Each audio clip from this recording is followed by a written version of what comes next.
हाथों पर रब करेंगे, फेस पे लगाएंगे और मुस्कुराते हुए आंखों को खोलेंगे। तो मैं स्लाइड प्रेजेंट कर रही हूँ।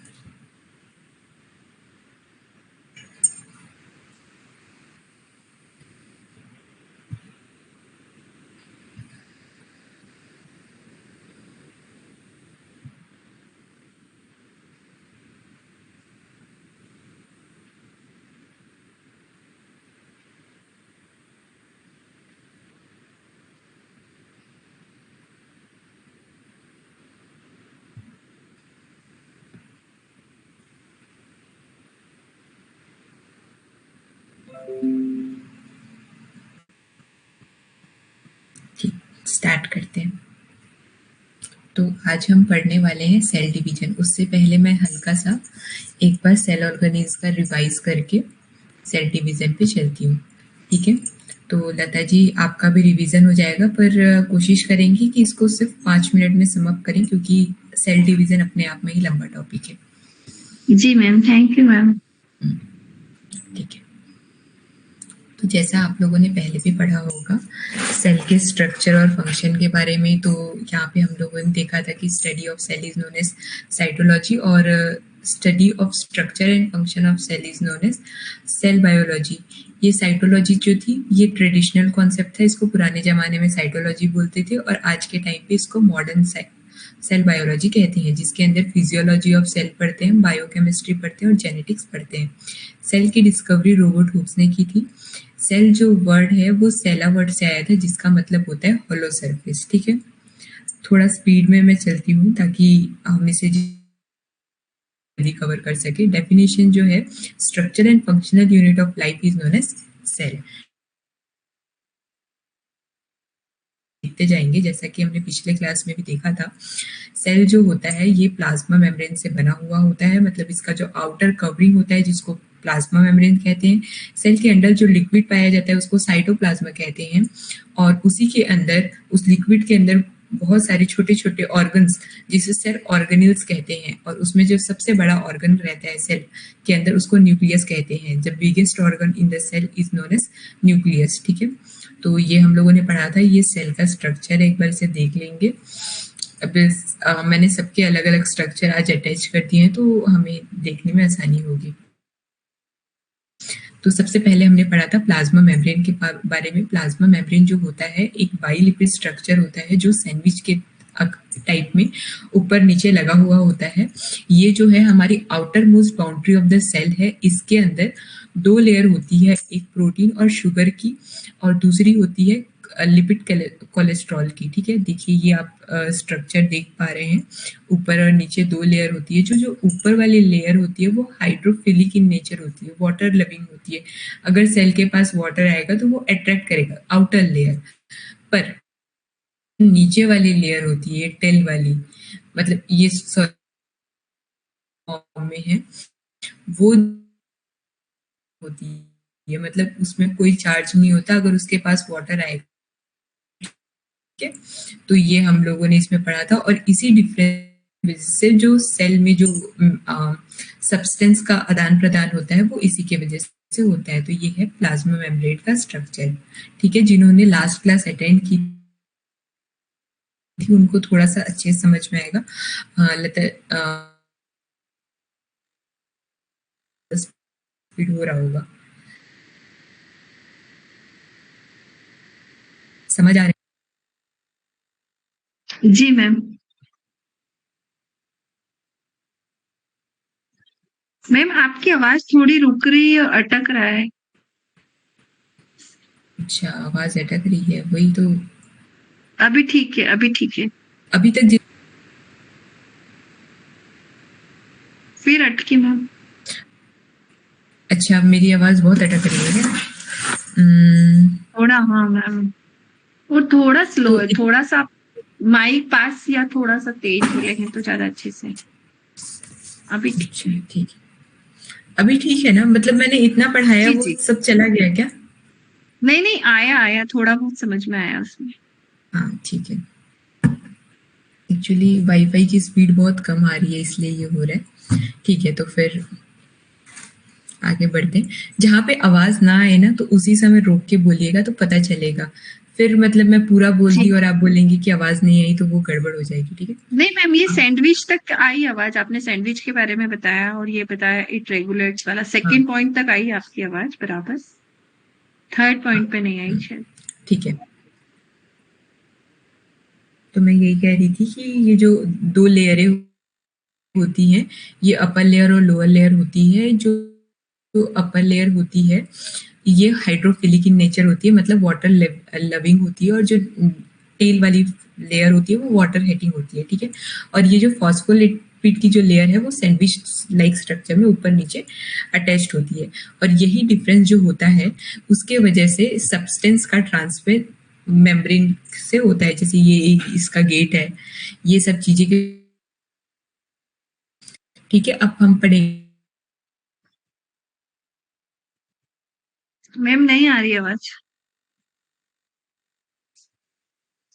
मैम आवाज नहीं आ रही है।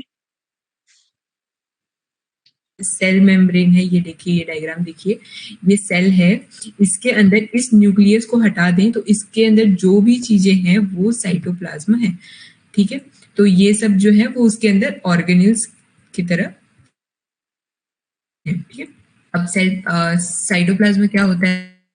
ये क्या करता है, सेल के ग्रोथ में हेल्पफुल होता है, रिस्पिरेटरी करता है, मतलब श्वसन, सेल का भी श्वास प्रश्वास होता है उसमें भी हेल्पफुल है, डाइजेशन, एक्सक्रिएशन, सेल के मेटाबॉलिज्म में, रिप्रोडक्शन में, इन सब चीजों में साइटोप्लाज्म डिपेंड करता है, ठीक है? मतलब इन सब की वजह से साइटोप्लाज्म होता है। Cell consist of plasma membrane inside which are number of organelle substance, ठीक है?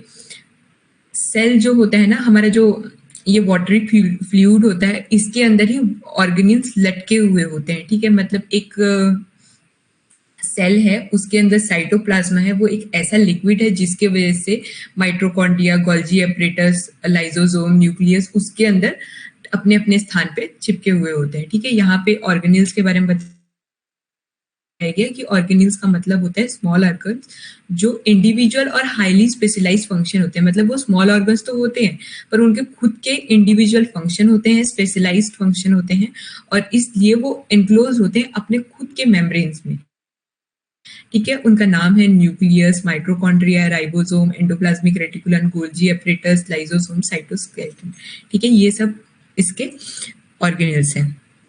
ये हमने living organelles, non living organelles के बारे में पढ़ा था, इसको स्किप करती हूँ मैं।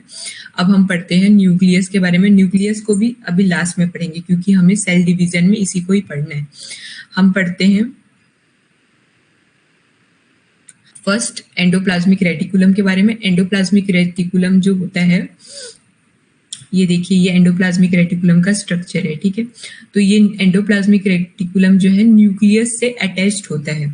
इसका स्ट्रक्चर आप देख पा रहे होंगे कि ये कैसे एक इंटरकनेक्टिंग सीरीज की तरह चैनल में है, ठीक है? तो ये 2 प्रकार के होते हैं, एक स्मूथ होता है, एक रफ होता है। आप देखिए, स्मूथ जो एंडोप्लाज्मिक रेटिकुलम है उसकी जो सरफेस है उसमें कुछ भी नहीं लगा हुआ है, पर जो रफ एंडोप्लाज्मिक रेटिकुलम है उसके सरफेस पे राइबोसोम अटैच्ड है।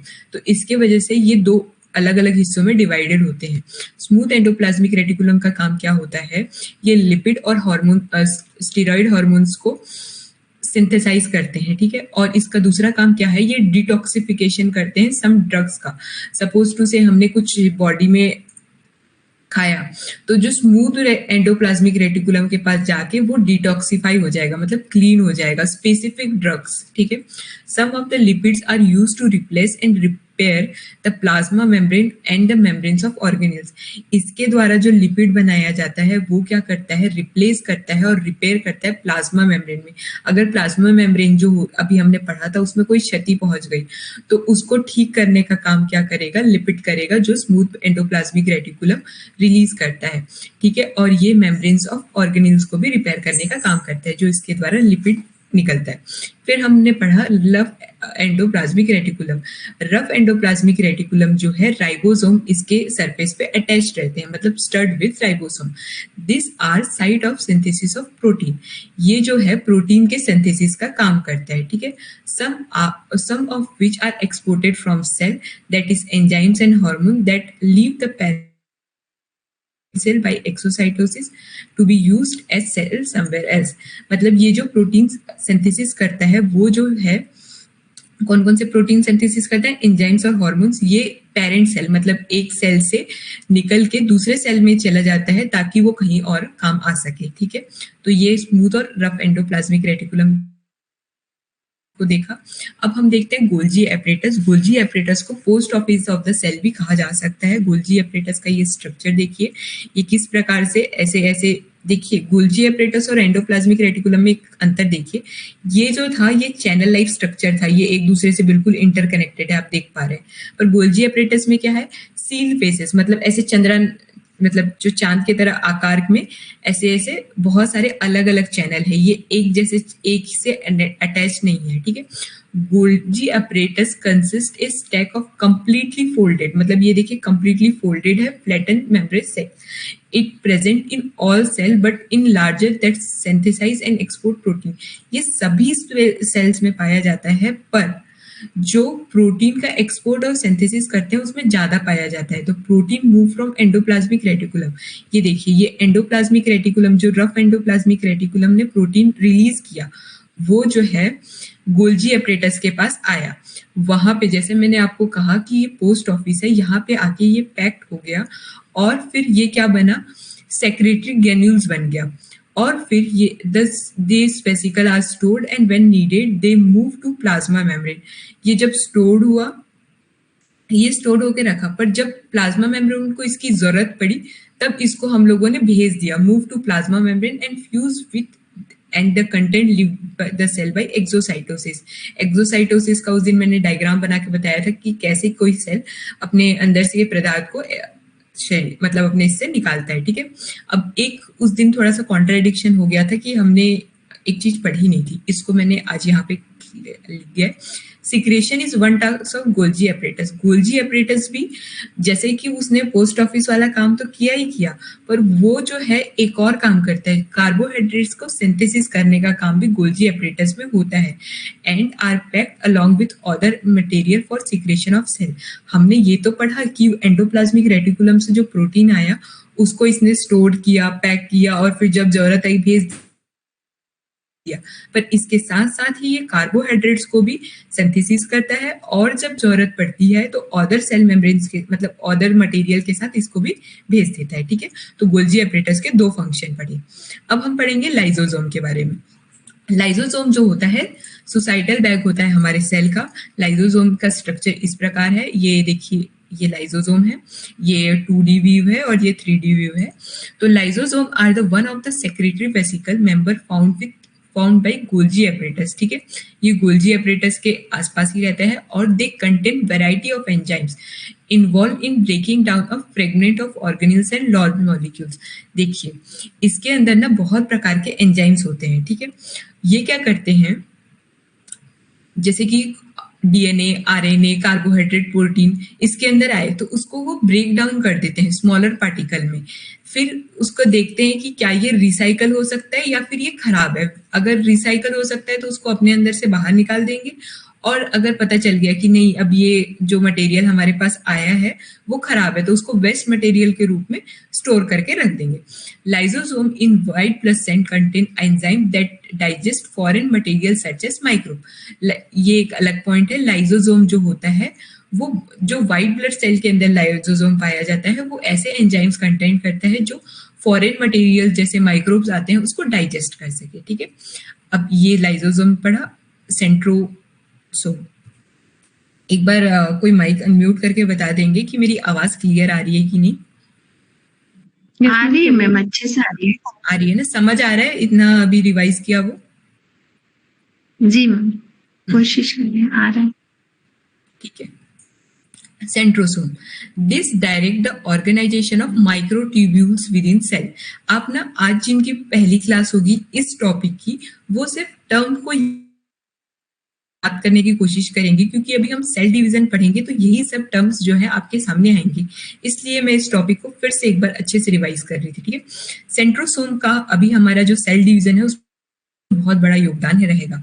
ये जो है organization of microtubules within cell में हेल्पफुल होता है। जो माइक्रोट्यूब्यूल्स अभी मैं आपको आगे के डायग्राम बताऊंगी, it consist a pair of centriole small clusters of microtubules and play an important role in cell division. आप बस इतना याद कीजिए कि सेंट्रोसोम जो होता है इसके अंदर माइक्रोट्यूब्यूल्स होते हैं, और जब सेल डिवीजन का काम चालू होता है तो ये अपना जो ब्रेक डाउन करके वो स्मॉल क्लस्टर माइक्रोट्यूब्यूल्स बनाते हैं। ठीक है, ये आगे के डायग्राम में मैं आपको दिखाऊंगी।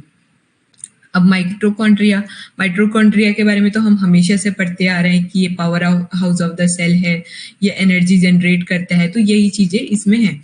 तो माइटोकॉन्ड्रिया क्या है? ये मेम्ब्रेन सॉसेज स्टेप स्ट्रक्चर है साइटोप्लाज्मा का, sometime describe as a power house of the cell.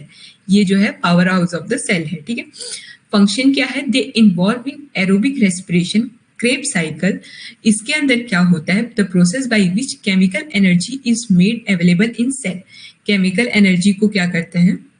Cell के अंदर लाया जाता है, और this form ATP which release energy when cell is break down. जब सेल ब्रेक डाउन होता है तो ये क्या करता है? एटीपी को रिलीज करता है। Synthesis of ATP is the most efficient in final step of aerobic respiration. ठीक है, तो ये कहाँ कहाँ होता है? ठीक है, ये इसको ध्यान से देखेंगे। The most active cell type have greatest number of mitochondria. कहाँ पे है? लीवर, मसल और स्पर्मेटोजोआ। मतलब लीवर, मसल और स्पर्मेटोजोआ में सबसे ज्यादा अमाउंट में माइटोकॉन्ड्रिया पाया जाता है। माइटोकॉन्ड्रिया का और फंक्शन देखेंगे, oxidation of lipid and synthesis of steroids. शायद हाँ ये लास्ट है। हमने राइबोसोम के बारे में, माइटोकॉन्ड्रिया कहाँ पाया जाता है? लीवर, मसल और ये सब सेल में पाया जाता है, पर सबसे अधिक अमाउंट में पाया जाता है लीवर, मसल और स्पर्मेटोजोआ में। जी मैम, थैंक यू। ये मत सोचना कि ये किसी में पाया नहीं जाता, सब सेल में पाया जाता है, क्योंकि आपके बिजली घर रहेंगे तभी तो वो सेल काम करेगा ना। तो सेल में एनर्जी की जो जरूरत होती है वो माइटोकॉन्ड्रिया ही पूरी करती है, तो सब सेल में रहता है, पर ज्यादा अमाउंट में हमारे मसल्स, लीवर्स में पाया जाता है। अब देखते हैं राइबोसोम। माइटोकॉन्ड्रिया को हिंदी में क्या बोलते हैं? कुछ आइडिया है आपको हिंदी में? माइटोकॉन्ड्रिया मुझे कुछ आइडिया नहीं है ये। मैं आपको ना एक हिंदी की बुक सेंड कर दूंगी जिसमें आप लोग ना इसको पढ़ते साथ ही नोट्स बनाएंगे। किसी को पता है इसका नाम? तो इसका मतलब ये अंडाकार रहता है, ये रोड समान रचना है जो बिखरी हुई रहती है, वो माइटोकॉन्ड्रिया कहते हैं। जीवित कोशिकाओं में ये इधर उधर घूमती रहती है। माइटोकॉन्ड्रिया को माइटोकॉन्ड्रिया ही बोलते हैं। सूत्रकणिका बोलते हैं एक्चुअली हिंदी में, सूत्रकणिका।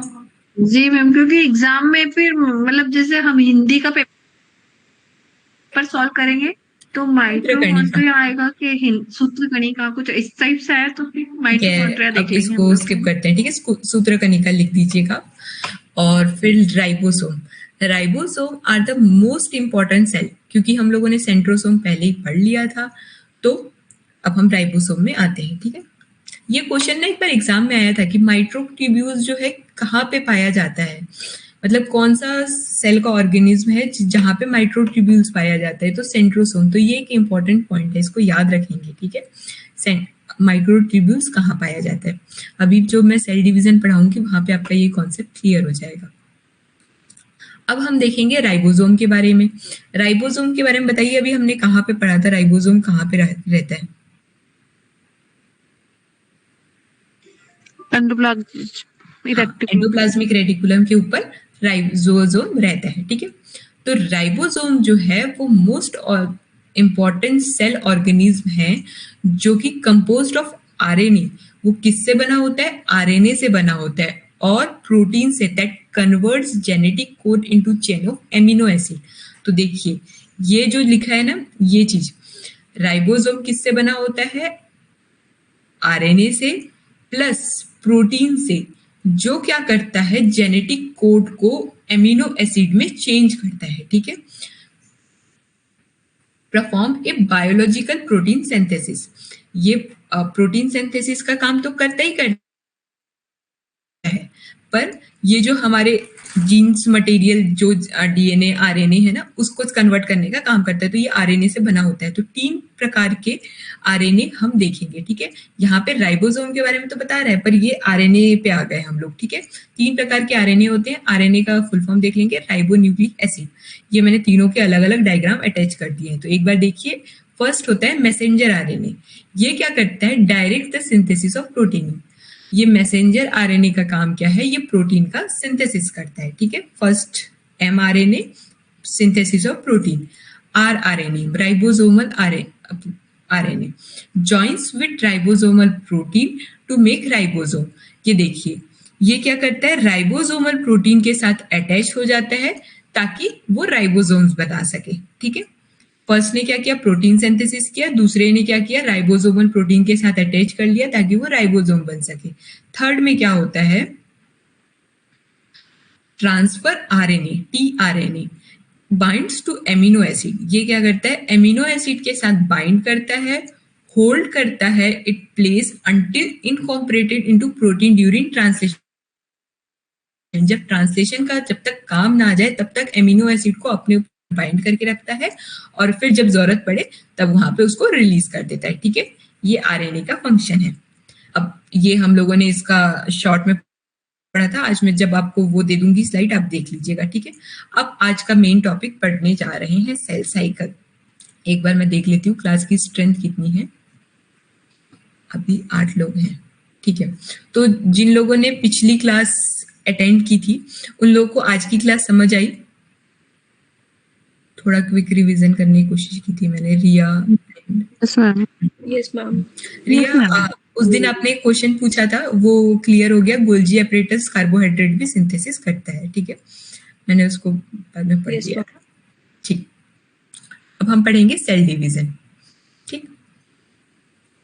सेल साइकिल पहले, ठीक है। सेल साइकिल क्या होता है?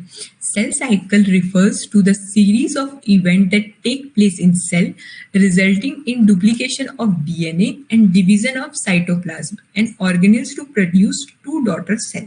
सेल साइकिल जो होता है एक सीरीज ऑफ इवेंट है जो सेल में प्लेस होता है, और ये क्या करता है?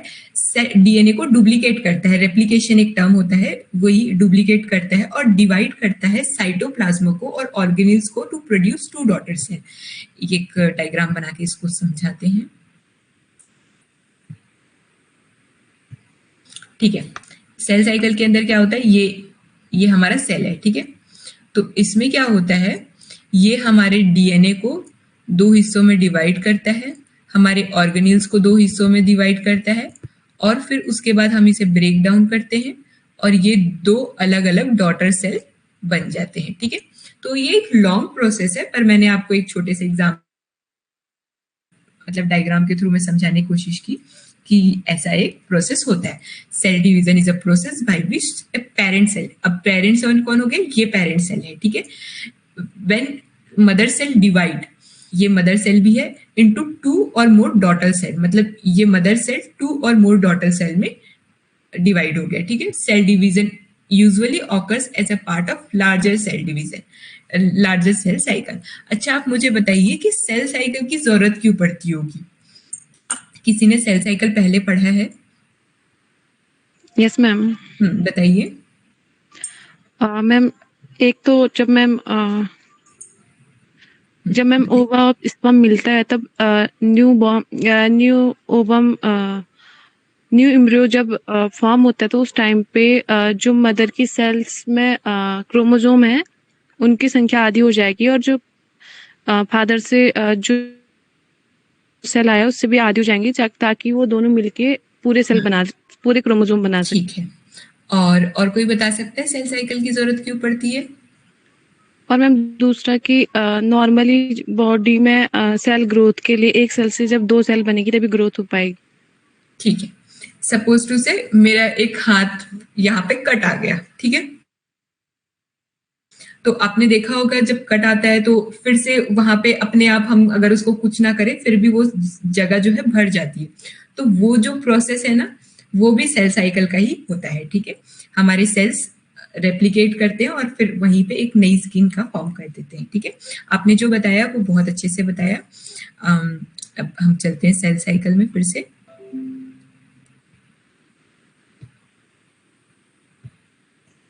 ठीक, phase of cell cycle. Cell cycle के 2 फेज होते हैं, पहला फेज इंटरफेज और दूसरा फेज मायोटिक फेज। ठीक है, ये देखिए इतना जो बड़ा हिस्सा है ना ये इंटरफेज का है और ये जो छोटा सा हिस्सा है वो मायोटिक फेज है। ठीक है, तो जो इंटरफेज भी होता है इसके अंदर नो सेल डिवीजन होता है, बस इसमें ना डीएनए का रेप्लिकेशन होता है, मतलब डीएनए जो है फोटोकॉपी हो जाता है सपोज टू से। ठीक है, अब इसमें क्या है, it has 3 steps, G1, S और G2। G1 किसको बोलते हैं, सेल ग्रोथ। ठीक है, पर मोस्ट ऑफ द साइन क्या होता है ना, हमारा जो सेल है वो G0 में ही रहता है, मतलब वो सेल ग्रो ही नहीं होता। कोई कुछ बोल रहा है क्या? मोस्ट ऑफ द टाइम जो है हमारा सेल ग्रो ही नहीं होता। अब मेरा हाथ ऐसे ही है, ये कटा नहीं है, कुछ नहीं है, तो ये इसमें नॉर्मल है, इसमें सेल की ग्रोथ की कोई आवश्यकता नहीं है, तो ये G0 स्टेट में। पर सपोज ये इसमें एक कट आ गया तो सेल ग्रोथ होगा, तो वो थ्रोम्बोसिस वगैरह का तो प्रोसेस बहुत अलग है, पर एक सिंपल सा एग्जांपल था ये। तो इस सेल ग्रोथ स्टार्ट होती है, फिर उसके बाद यहाँ पे डीएनए रेप्लिकेशन होता है। डीएनए जो है 2 अलग अलग, मतलब सेम फोटोकॉपी के रूप में 2 अलग बन जाते हैं और प्रिपरेशन फॉर माइटोसिस, यहाँ पे वो माइटोसिस के लिए रेडी हो जाते हैं G2 स्टेज में। अब माइटोटिक स्टेज में क्या होता है, cell division occurs in this stage. ठीक है, इस स्टेज में सेल डिवीजन शुरू होता है और इसमें 4 स्टेजेस होते हैं, इसको हम ऐसे याद करते हैं पीमेट। ठीक है, पीमेट। तो एक पहले वो एग्जाम होता था ना, क्या था, जो मेडिकल के एग्जाम्स होते थे जिसको हम बोलते हैं पीएमटी। हाँ, पीएमटी। तो ऐसे ही हम याद कर सकते हैं पीमेट। ठीक है, तो प्रोफेस, मेटाफेस, एनाफेस, टेलोफेस। ठीक है, इसको बहुत अच्छे से याद रखेंगे, इसका सीरीज भी याद रखेंगे कि कैसे होता है, प्रोफेस, मेटाफेस, एनाफेस, टेलोफेस। ठीक है, और फिर बाद में साइटोकिनेसिस होता है। तो ये सेल साइकिल है। अब थोड़ा सा और आगे जाते हैं, क्या देखने को मिलेगा। अब सेल डिवीजन के बारे में देखेंगे। ठीक है, 2 प्रकार के सेल डिवीजन होते हैं, माइटोसिस एंड मियोसिस। जो अभी मनीषा जी ने फर्स्ट टाइम बताया, जो एग एंड स्पर्म का डिवीजन होता है और वो सब होता है, वो जो है वो है मायोसिस। पर जो मैं बोल रही हूँ कि हाथ कट गया या फिर उसमें जो बॉडी का न्यू प्रोसेस बनता है वो होता है माइटोसिस। ठीक है, तो हम पहले पढ़ेंगे माइटोसिस के बारे में, फिर पढ़ेंगे मियोसिस के बारे में। ठीक है, most of the time when people refers to cell division they mean mitosis, the process of making new body cells। ठीक है, और meiosis में क्या होता है, is the type of cell division that create egg and sperm cell and the mitosis is a fundamental process of life। ठीक है, ये दोनों चीज का ही यहाँ पे कंपैरिजन बता दिया गया। अब हम पढ़ेंगे माइटोसिस। मुझे ये बता दीजिए, इतना आप लोगों को समझ आया यहाँ तक? Yes ma'am. ठीक है, माइटोसिस पढ़ेंगे। ठीक है, माइटोसिस के 2 अलग और नाम भी है, इनडायरेक्ट सोमेटिक सेल डिवीजन। ठीक है, तो पहले देखते हैं इसमें क्या है। Each daughter cell duplicates the parent cell. ठीक है, जो डॉटर सेल होती है वो डुप्लीकेट होती है पेरेंट सेल से। इसमें डिप्लॉइड 2n सेल्स पाए जाते हैं, होमोलोगियस क्रोमोसोम होते हैं और 46 हम लोगों ने पहले पढ़ा था कि हर न्यूक्लियस के अंदर 46 क्रोमोसोम होते हैं। जब ये डिवाइड होते हैं ना तो ये 23 के 2 डॉटर सेल में डिवाइड हो जाते हैं। ठीक है, माइटोसिस कहाँ पे ऑब्जर्व होता है, body cells is almost in all body cells including eye, skin, hair, muscle cells. ठीक है, तो ये हमारे eye, skin, hair, muscle cells सब जगह पाया जाता है। ठीक है, एक बार माइटोसिस का स्ट्रक्चर देखते हैं। तो हम लोगों ने देखिए यहाँ पे पढ़ा था कि जब सेल साइकिल शुरू होता है तो सबसे पहले इंटरफेज होता है, फिर मायोटिक स्टेज होता है। तो इस डायग्राम से पूरा समझने की कोशिश करेंगे क्या क्या होता है। आपको ये डायग्राम क्लियरली विजिबल है? Yes ma'am. देखिए, सबसे पहले ये हमारा सेल है, इसके अंदर न्यूक्लियस है, इसके अंदर ये न्यूक्लियर मेम्ब्रेन है, क्रोमोसोम है, cytoplasm, nucleolus, centrosome and cell membrane. एक बार मैं थोड़ा सा पीछे जाती हूँ, उस समय मैं न्यूक्लियस को अच्छे से एक्सप्लेन करने वाली थी, उसको एक बार देख लेंगे तो आपको ये अच्छे से समझ में आएगा। देखिए ये हमारा न्यूक्लियस होता है, ठीक है। न्यूक्लियस जो है ये पुरानी बातें ज्यादा नहीं बोलना है इसमें। न्यूक्लियस जो होता है ये डबल मेम्ब्रेन प्रोटोप्लाज्मिक बॉडी से कवर्ड रहता है, ठीक है। मतलब जैसे हम लोगों ने ये प्लाज्मा मेम्ब्रेन पढ़ा था, वैसे ही न्यूक्लियस के अंदर खुद का न्यूक्लियर मेम्ब्रेन होता है, ठीक है। और फिर उसके अंदर क्या क्या चीजें होती है, ये देखो न्यूक्लियर पोर होते हैं ताकि जो आदान प्रदान हो सके वो है, न्यूक्लियर एनवलप होता है, न्यूक्लियोलस होता है ये जो है, और फिर हम लोगों ने ये देखिए क्रोमेटिन थ्रेड जो है ये इसके अंदर पाया जाता है, और यही जो है मेन हमारे सेल डिवीजन में हेल्पफुल होता है, ठीक है। इसके अंदर 46 the nucleus contain the body genetic material which direct all the metabolic activity of the cell. That consists 46 chromosome which are made up of diribonucleic acid. मतलब ये DNA से मिलकर बना होता है। Except during the cell division, the chromosome resemble into fine network of thread called chromatin. ये chromatin के रूप में टूट गया। Which the nucleus is roughly speared and called nucleolus. ये न्यूक्लियोलस इसमें which is involved in the manufacture, synthesis and assembly of ribosome. यहाँ पे ये राइबोसोम के सिंथेसिस में हेल्पफुल है, ठीक है। तो ये चीज आप लोगों को बेसिक बता दी गई है। अब एक बार फिर सेल डिवीजन में जाते हैं।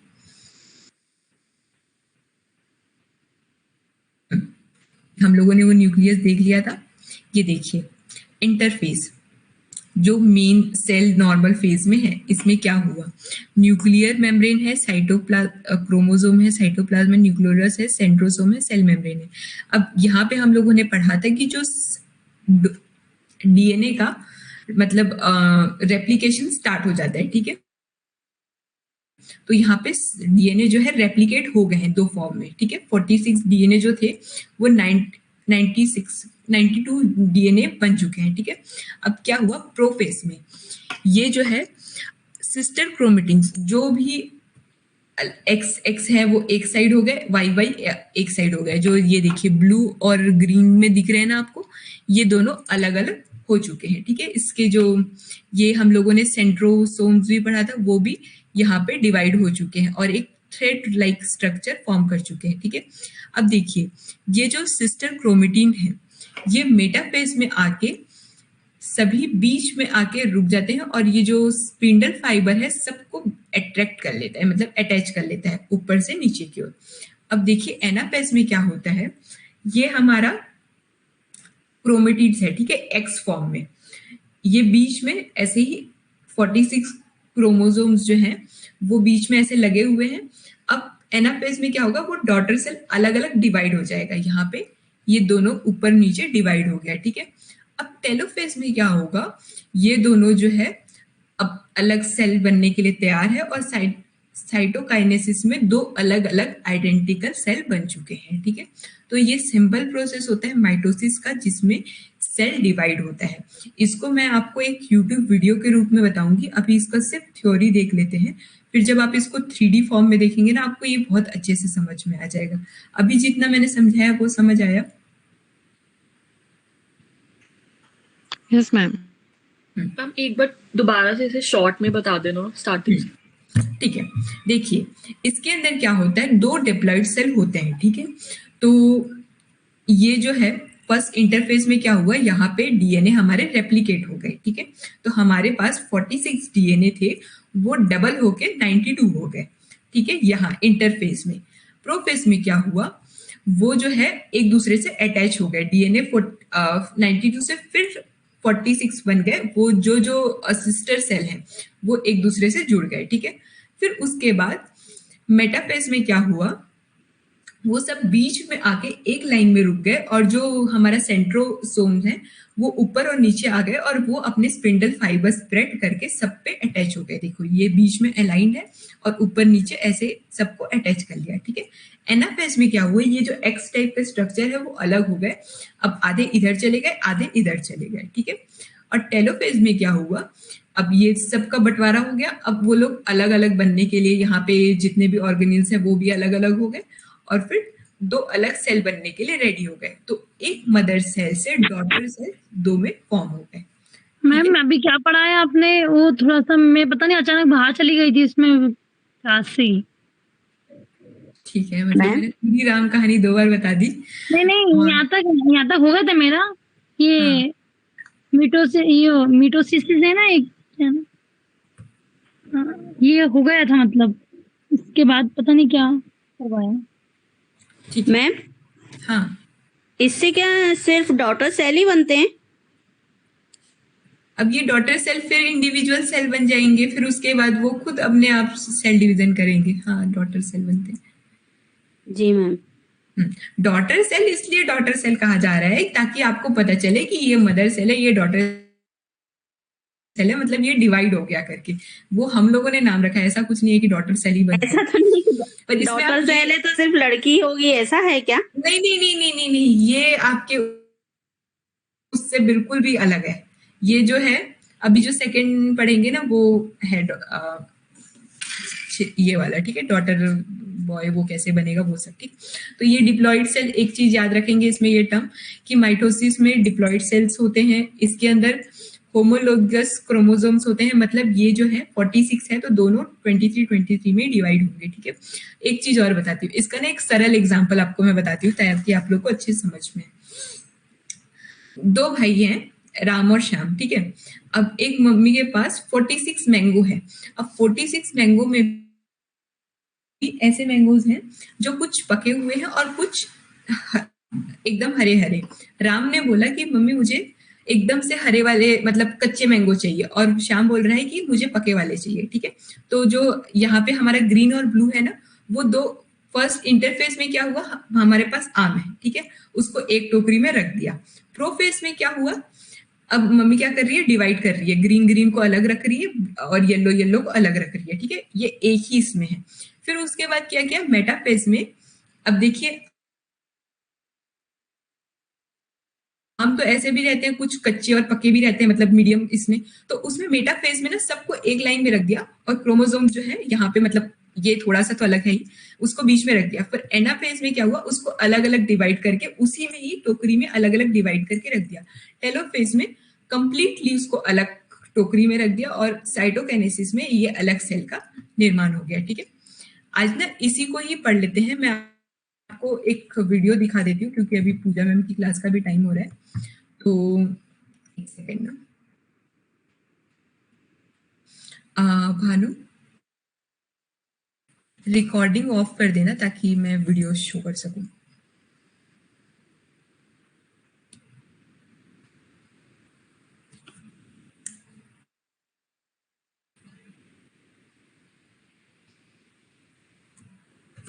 एक मिनट में मैसेज कर देती हूँ भानु सर को।